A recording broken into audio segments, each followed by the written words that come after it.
the salary that I was getting as a journalist was worse than the salary that spot boys get and camera boys get. I'm not even joking. Light boys get. Oh my god.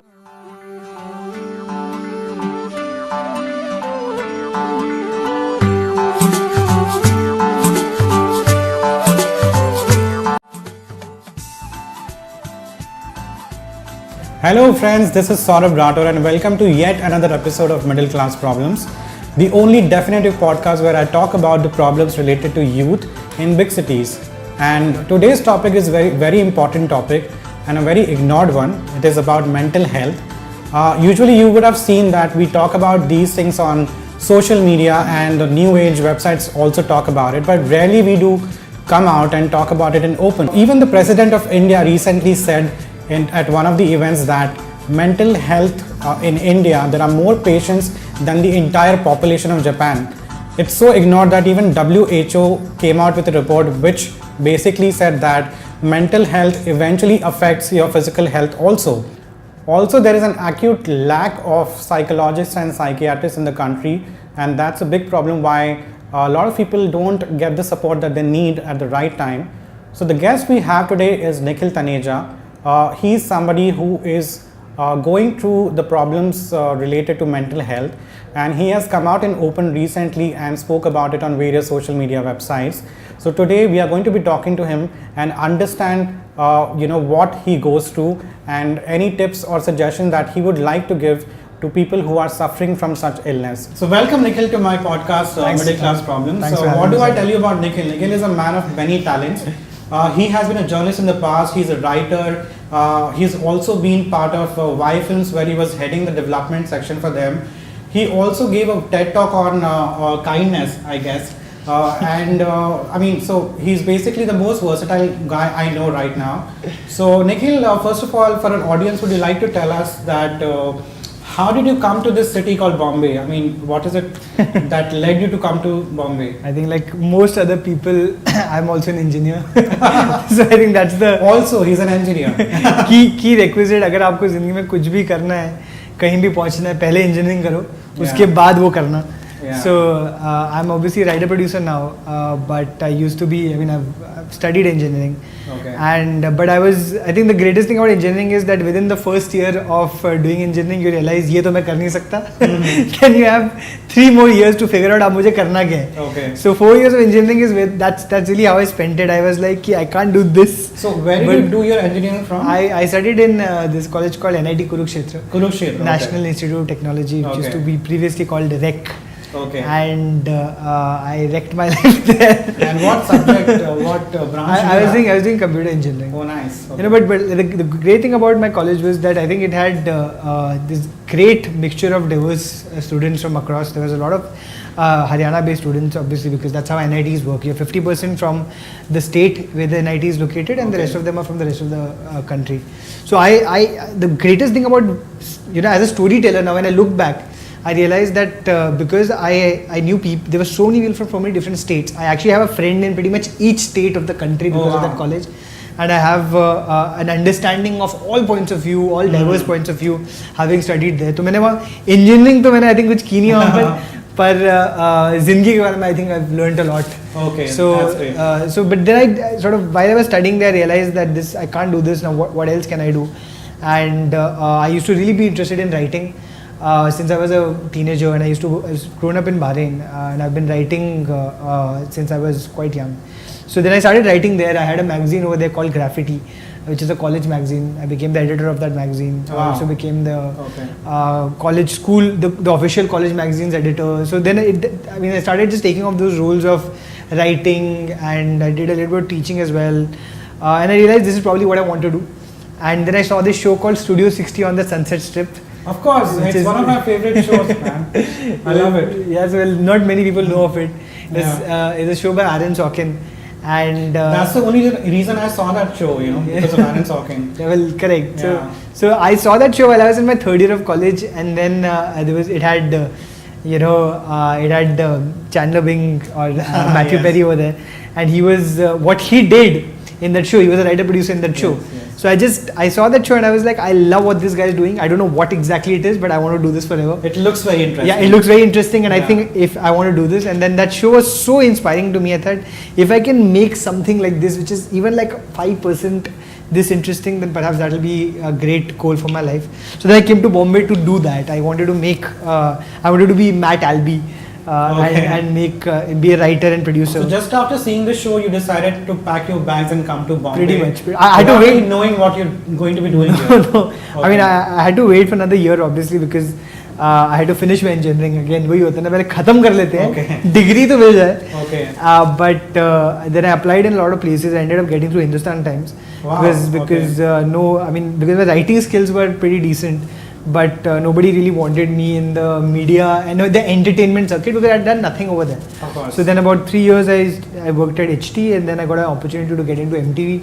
So that's where I became a producer, and then since then I've been a producer. Okay, great. So it's been interesting. So also, Nikhil, would you tell us something about the problems that came with coming or shifting to a big city? Yeah. Because you were in Kurukshetra. Yeah. So how did everything ended up for you when you shifted to a city like Bombay, which is such a mega city, and a lot of people kind of get frightened by the whole sight of Bombay, especially when they see local trains or the rent, the expensive rented houses and stuff. So what was the first your experience like? Few years for me were pretty crazy because I was a journalist, and the salary of a journalist is, I think, worse. I'm not even joking. Worse than the salary of many in the film industry. Now that I know that, now that I'm producer, the salary that I was getting as a journalist was worse than the salary that spot boys get and camera boys get. I'm not even joking. Light boys get. Oh my god. So, and they get it for one shoot. And I had that salary for like months at end. Wow. So I'd just be like, this is. So it just wasn't enough to obviously sustain myself. So I think one of the biggest things, and I came a decade ago. A decade ago, 10 years ago, sort of came here. And at that time, there were still no Olas and Ubers, etc., etc. Yeah. So the rickshaw was really the only way if you have to get anywhere. Otherwise, there were the trains. And I had, and I was taking trains because again, rickshaws I couldn't afford to begin with, because it's just really expensive to get anywhere. The distances in the city are.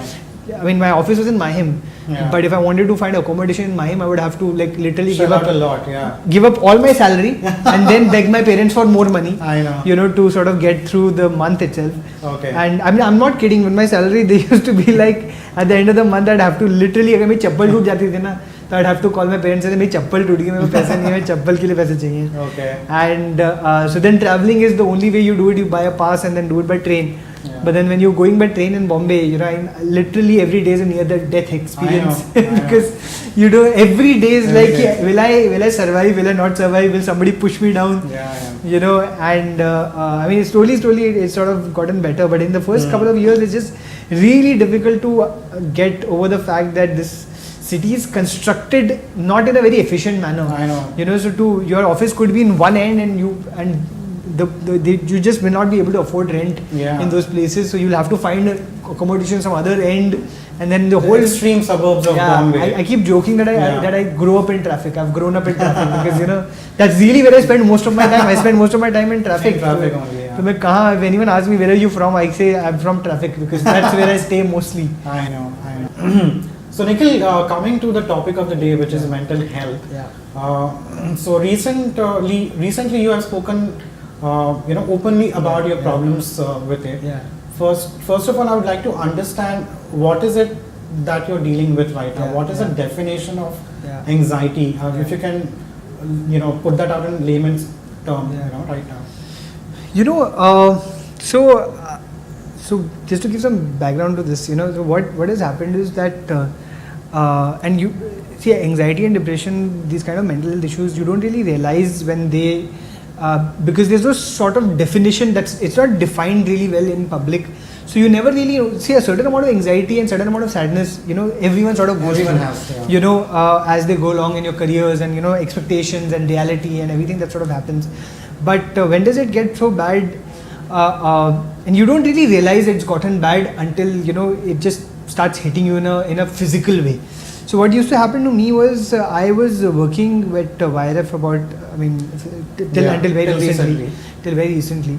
And I was doing pretty okay there. I was pretty happy with the way my life was going. So there wasn't really any reason. But then again, the commute and the just sort of all the stuff that happens while you're living in Bombay, you have so many things to think about. Will I be able to do this? Will I be able to do that? Will all of this work out in this manner? And so many things need to go well simultaneously. This needs to go, any job that you're doing, there's always this result that you really require for the next step to happen. So do you plan for the next 2 years? Do you plan for the next 5 months, the next 1 year, the next 2 years, next 5 years? How do you sort of plan? Because what happens in a job like a banking or finance or one of these other sectors, there's always like this ladder that everyone gets to climb, because that's just how it is. But in a field like media and entertainment, it's not, there is no set ladder that it's really on you. True. जितना आप काम कर सकते हो तो वैसे ही आप उतना ही ladder चढ़ोगे. तो some people climb it really fast, and then some people take their own time. Organized sector. It's not an organized sector, as you said. So those constant pressures are always on your head. I started realizing that about a year and a half ago, I started getting a lot of I started having pain in my chest, okay, and it would just be really randomly acute pain, and then my wife got me checked. She thought that it's because I'm fat. Our first thing was it's because you are fat and this has to do with that, so you get yourself checked and you need to start losing weight. And then I started sweating a lot.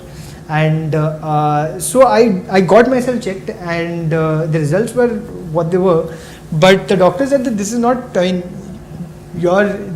nothing physically per se wrong, you need to lose weight for sure. But outside of that, there's no physically thing that's inside you that's really wrong. Okay. And I still have this, and I was not sure what happened. And then I've been teaching at Jain for the last 7 years. And a lot of my students have had mental health issues. So I was talking to a student of mine, in fact, and she told me that she was going through some severe anxiety, and she told me a lot of symptoms that she was going through. Okay. And I realized that the symptoms that she had. What are symptoms like? So again, it used to be, what happens in anxiety is that, how, and I've written this, and this is the way that I've tried to explain it. When you are in an aeroplane, and suddenly the aeroplane sometimes just sort of has like a up down, and your heart sinks. Yeah. And it's a very sudden thing. Anxiety feels like that sinking feeling, but like prolonged, in a way that sort of it just doesn't stop. It's like, if depression is when you feel despair, or you don't feel, too much because you're just sad with the world. Anxiety is the problem where you feel too much. So it's the opposite of depression in some sense, that you just constantly feel a lot of things at once. Okay. So there was this, so John Green has written a book recently called Turtles All the Way Down. So he's given a really nice name to it called thought spirals. Okay. So what really happens in anxiety is that anything that you feel that something's not worked out, or something's gone wrong, or something's affected you in some way, maybe it could be about the world, it could be about anything. It could be literally anything about your life, personal life, outside, the world is not good, whatever. And thought spirals work in a way that you suddenly start putting not just that, but you put two together, two, you put, it doesn't become 4, it becomes 40, it becomes 400, it suddenly starts multiplying, and you start thinking that everything is out of control and nothing is sort of in your control. Problems ko apna bana lete ho basically, you start taking it personally. Yeah, it starts building in your head as if like everything is going wrong with me. Just US mein agar Donald Trump president bana, absolutely, it personally affected you. Yeah, it genuinely does. You start getting really like flustered about the smallest of things. You may not be able to see. Sometimes you might be seeing a Black Mirror. I'm not kidding. So Black Mirror came out. I couldn't see Black Mirror for 2 months because it's the kind of show. At that time, I was going through some severe anxiety, and I was like, I can't watch this show because seeing this show is just really painful for me. Given that the dystopian scenario in this show, so it actually took me a long time to be in the condition where I could watch a very dark show that would sort of make you anxious, so it could be anything, like on the internet, if I'm tweeting, someone said something, to me, like, otherwise it doesn't matter, right? But when you're going through anxiety, even like a tone change is just like a, it affects you. Okay. So it's and then you start having physical issues, so like as I said, I would start sweating, my heart would start paining, I would feel tired, I would just lose energy. Some there are times that I've not been able to get out of bed because I'm like, what's the point? You know, so you just your body does not build in the energy to even get up and do anything because you are just like everything is fucked. What's the point of me getting up today and going anywhere and doing anything? So it's very similar to depression, but it is at the other end of the spectrum. I believe, you know. Depression mein you feel low and you know, you feel like बहुत sadness आ जाता है, but anxiety mein you feel like everything is affecting you. मतलब छोटी से छोटी it's a very acute, it's a very बड़ी से बड़ी बात है. You know, so I mean these are all related that you know you start feeling depressed even when you are anxious, and there are people who've gone through depression who also feel anxious. So I mean mental health is a spectrum. You know, you sort of everything is somewhere. There are days. You know how people say the struggle is real. You know, so there are days that you know the small. You have small little things that might happen and you might just get through it somehow, and then there are days you're not able to get out of bed, you know. So it's a spectrum, you know. I mean if you're not aware that there is something wrong with you and it's an illness that you know you are going through some illness, then it can just really become worse without you really realizing it, you know? So had you not gotten the physical symptom, you know, that you got acute pain, would you have realized that you're going through such a problem? I really don't think so. Okay, or people around you realize that?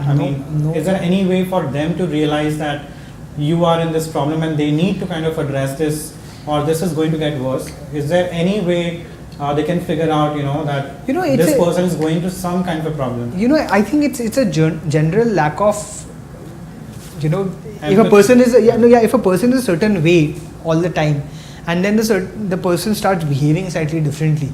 I think there was this very nice Deepika's foundation, I think, has done these ads called Dobara Pucho, you know, or ask again. Dobara Pucho, I think.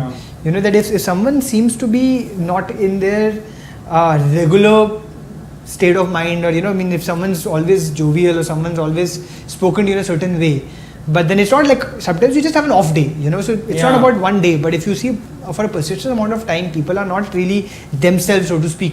You know, they might get suddenly worked up about something, you know, or feel low in energy, or you can see that. You know, like my wife observed it in me and she sort of told me that, you know, why is this happening? Something wrong. Yeah, why have you started sweating so much? You know, which is just something I didn't even realize I was doing it, you know. And like I would get really worked up like, oh shit, I have traffic now. Oh my God, I missed the hours in which in this 15 minutes, if I would have left, I would not face traffic, but now I've missed it. Oh shit, everything is fine. And she's like, you've been doing this for 9 years, you know, how come suddenly now this started affecting you to such an extent? You know, so I didn't even realize that these things have started affecting me to this extent where if the 15 minutes would pass by, my whole day would get ruined. Like I'd just be like, now I can't do anything today. My whole day is gone because now I've missed this 15 minutes in between. So it's a very extreme sort of thing that sort of happens to you. But then I think it's just really, as you said, it's about people just having empathy and sort of realizing if someone's acting differently, if they're not themselves. Those are the first signs of realizing. That's when you sort of that's when you sort of at least ask again, see if something that can be done. I would always recommend people to just, you know, do like a mental health checkup. You know how you do a physical health checkup every once in a while, and that's always given. Like a lot of people. So I started taking therapy after a point of time. I went to a therapist. I was also given the option of taking pills. I didn't want to take pills. I'm just generally not very comfortable with it. But there are people who have taken pills and it has really helped them. You know, so I'm not comfortable. So I was like, no, I'll take therapy. It's a longer route, but I want to understand the core of why this is happening. Why is it happening to me? I just want to understand this better. So I started taking it and it really helped me. And then that's what, you know, I mean, I think there are, and what people would ask me is because there's a lot of stigma around mental health. I know. And people would ask me, you know, I mean, you've gone to therapists and, you know, I mean, psychologist ke jate ho, doctor jate ho, this, you know, are you okay? And I'd be just like, yeah, देखो अगर आपको jaundice हुआ, आपको typhoid हुआ, आपको कुछ भी, you know, common cough and cold हुआ, you go to a doctor to get yourself physically checked. It's the same thing. If you know, it's just that it's the symptom is not on your body visible physically. It might be somewhere in your mind. But it's the same thing. You go to a doctor for physical problems. You also should go to a doctor for any mental problems. Good, you spoke about stigma because the stigma is all the more with men because people feel that we are supposed to be behaving in this masculine way and everything. We're not supposed to be emotionally vulnerable in in any point of time. So I mean, it happened with me also when I was dealing with such problem in my life, and I started talking like Woody Allen, like because you want to speak a lot and without giving any pauses. So people used to think that I have some kind of a mood swing because I'm a Gemini, so I keep having mood swings. But they don't realize that it's a much bigger problem. This I think this word that you've used, right? This mood swing is like it's a very simple way of just putting it away and अरे नहीं ये तो moody है, इसको mood swing है या इसको अच्छा आज mood में नहीं है. That's not. I mean, you have to understand that there is so much. There's so much you don't understand about people. And again, as you said, there is stigma in both, sexes. Both sexes, and it's there since childhood. That people are not ready to accept that anything can be wrong with their children. Outside of physical issues. Especially after you reach a certain level, like you have 10 years of experience. So you're supposed to behave in a certain way. Absolutely. You need to have that poise, that suaveness and everything. So, but especially in front of your students or your colleagues, you're not supposed to be behaving in a very vulnerable way. So that really affects, I think. No, but what you're saying is also right, because in sense of the fact that men in our country are always told that, as you said, that you have to behave a certain way. Masculinity, the toxicity of this idea that you don't tell your emotions to anyone. How again, these are such, people have now done this I'm using examples of content, but there was again another ad very recently about how men should cry, and then how when growing up, men are told you can't cry because that's like a girl. And that's just such a wrong way of looking at it, because men are supposed to bottle up their emotions in India and across the world, because there's just this idea of masculinity which is just so wrong. And bottling up fucks you all the more. Bottling it up is what sort of then one day it just all comes out. So even in my therapy, my therapist would tell me that the biggest issue you have is you don't talk about your feelings. And I'm like, but I talk. I like write long posts. I do talk about my feelings often. She's like, no, that's very long post. Very long post. But I'm like, I do. I'm emotional in that sense. I do talk about my feelings. She's like, no, that's not what it means. It means that when you have a bad day, do you ever go and actually tell your wife or your mother or your brother or your friends that I'm going through a terrible day and I'm feeling bad? And I'm like, I don't think I do, because who does that? She's like, no, the people who do that. And think about it. And when your wife has a bad day, she tells you. It's like, and then when you have a bad day, do you tell her? I was like, no, I don't want her to get stressed. She's like, what is this? She's like, this is the problem. The Indian, men have always been told that when you are going through some sort of stress, you should keep it inside you, because if you put it out somewhere on the other, especially if it's your female partner, or if your mother, etc., they will get stressed about you, etc., etc., and you have to be the man and you have to take it inside, which is a very wrong way of looking at it. It's unhealthy to always pretend that everything is fine. When something is not fine, the best way to actually become better is to say it out. It's not fine. I'm not okay. And that is something that's where the stigma is. The moment there is this thing that I have found out very recently, and I've been attending a lot of these. I've attended some mental health workshops, etc., just to understand a little more about this topic. And there was one that I went to very recently. It was on the Artidote community and Attitude community. Artidote. So Artidote is this online community of for mental health awareness. And so there was a very nice talk that the founder of the community had come to India and he was doing, and I had gone to attend it. And he spoke about this thing called the positivity bias, which is that that there is this extreme bias towards being positive all the time. That कि अगर तुम positive नहीं हो ना, तुम कुछ गलत कर रहे हो अपनी जिंदगी के साथ. Exactly. And it's not that, there is no way.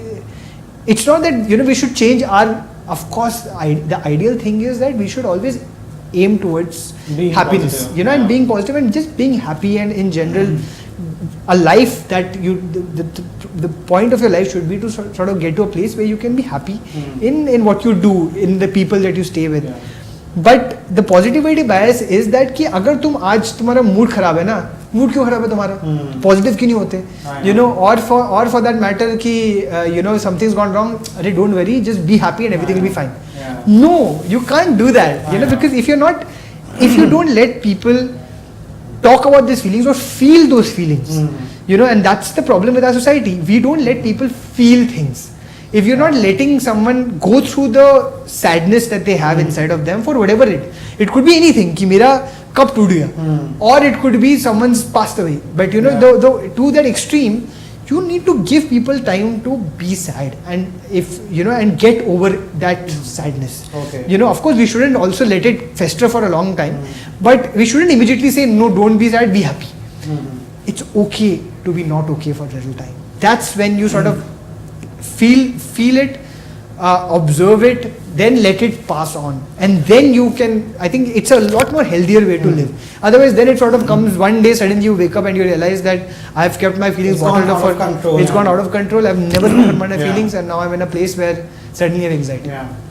Also, I mean, at any point of time, does it get you into the zone of existential crisis? You start thinking that why am I living here? Yes. What is it that the world is gaining out of me? Yes. So you get into that. This is, okay. I kid you not, I actually last year, sometime during last year, I googled the term existential crisis. And there was a BuzzFeed quiz that said 17 ways to know if you have an existential crisis. And I took that quiz and I had ticked every point. Okay. And I'm like, oh my god, I have an existential crisis. Oh my god. And I mean, it has been, to be honest. See, I'll tell you what, the good thing, I suppose, in a way, what I've learned out of this whole thing of going through anxiety and what I've learned out of it over a period of time is that it has put me into an existential crisis. It has given me an understanding of, because if everything is okay with my life, why am I even getting this? Yeah, exactly. You know, like, and of course, I mean, there is no reason why it can happen. It can happen to anyone. Yeah. My life, on the whole, typically was especially fine. Yeah, from the outside it looked like you're working in one of the best jobs that you can have. Correct. You're married to the person you loved, you know, from the college time. You know, you have everything that you can ask for. Correct. Friends, family, everything, you know. And yet something like this happens. Outside, and yet when something like this happens, it really makes you think deeper and go to the core of, but kyun main khush nahi hu? And then you start putting together this understanding of where have I reached, and is this really, while of course I like doing what I'm doing, but is this who I am as a person? Is this the thing that I want to put out into the world? Is this the best use of my ability as a human being? Can I be doing something more meaningful? Can I be doing something more that has more purpose?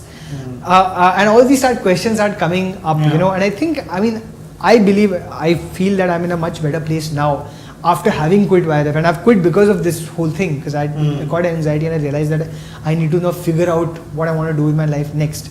Okay. You know, and it struck me that I don't want to do a job, you know, that I want to probably work on the things that I want to do, you know, which could be anything, you know, but which I find meaningful on a day-to-day basis, versus you know, where of course there could be great days on your job, but there are also days that, you know, that is not in your control. You know, you're having bad days because you're given something that you don't want to do, or you are not, there are stress that comes to you that you have not asked for. You know, whereas when you do something of your own, the only difference over there is at least you are responsible for your own happiness or sadness.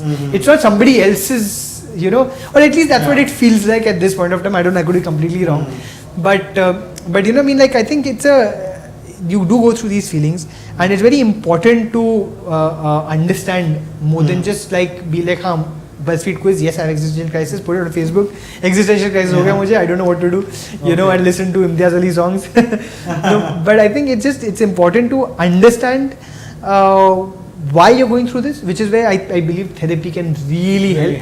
Okay. It sort of breaks down all the things that you think about yourself and you know, that you've been conditioned to think, and sort of get to the bottom of ki tum kyun ho, where is this coming from. And once you understand that, you understand things about yourself, you become more aware of who you are. Okay. You know, and I think that's really helped me. Yeah.